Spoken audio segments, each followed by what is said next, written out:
आणि त्या ठिकाणी 1670ला 4 फेब्रुवारी हा शौर्य दिन सोहळा, माघ वद्य नवमी हा तानाजी मालुसरेंची पुण्य दिन सोहळा नेण्यासाठी 4 फेब्रुवारी आहेत 1670 लवकरात लवकर त्या खुर्चीपाशी जायचंय. मुरलीकर सर खुर्चीपाशी जाऊन पोहोचलेले आहेत.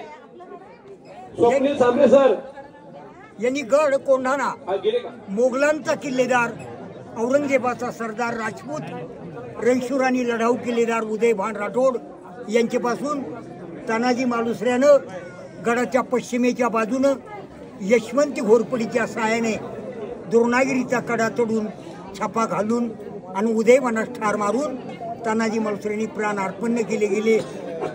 त्यांच्या अद्भुत पराक्रमाची स्मारकशिला म्हणून महाराजांनी तानाजी मालुसऱ्यांच्या स्मरणार्थी या ठिकाणी गड कोंढाणा संबोधून गड आला पण सिंह गेला असं म्हणून तानाजी मालुसऱ्यांचे या ठिकाणी दुःख व्यक्त केलं. आणि किल्लेदार उदयभान असणारा महाराजांनी दोन्ही वीरांना विराजमान केलं.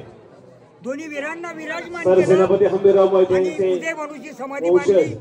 सन्माननीय राजेंद्रदादा मोहिते त्यांचा सन्मान सर्व गडदुर्ग संवर्धन ट्रस्टच्या माध्यमातून करावा अशी त्यांना विनंती करतो. शिवाजी महाराज सन्माननीय राजेंद्रदादा मोहिते त्यांच्या मूळ गावी तानाजी मालुसरेंना त्या ठिकाणी अग्नी दिलं आणि त्या सन्माननीय ऍडव्होकेट संभाजीराव मोहिते सिनियर मेडिटर मुंबई उच्च न्यायालय शिवाजी महाराजांनी बांधली यांनी त्यांचा सत्कार करावा अशी त्यांना विनंती करतो.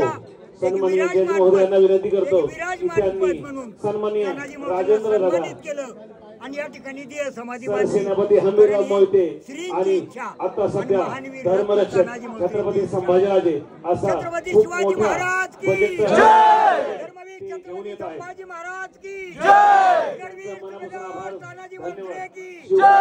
धन्यवाद. शिवकार्य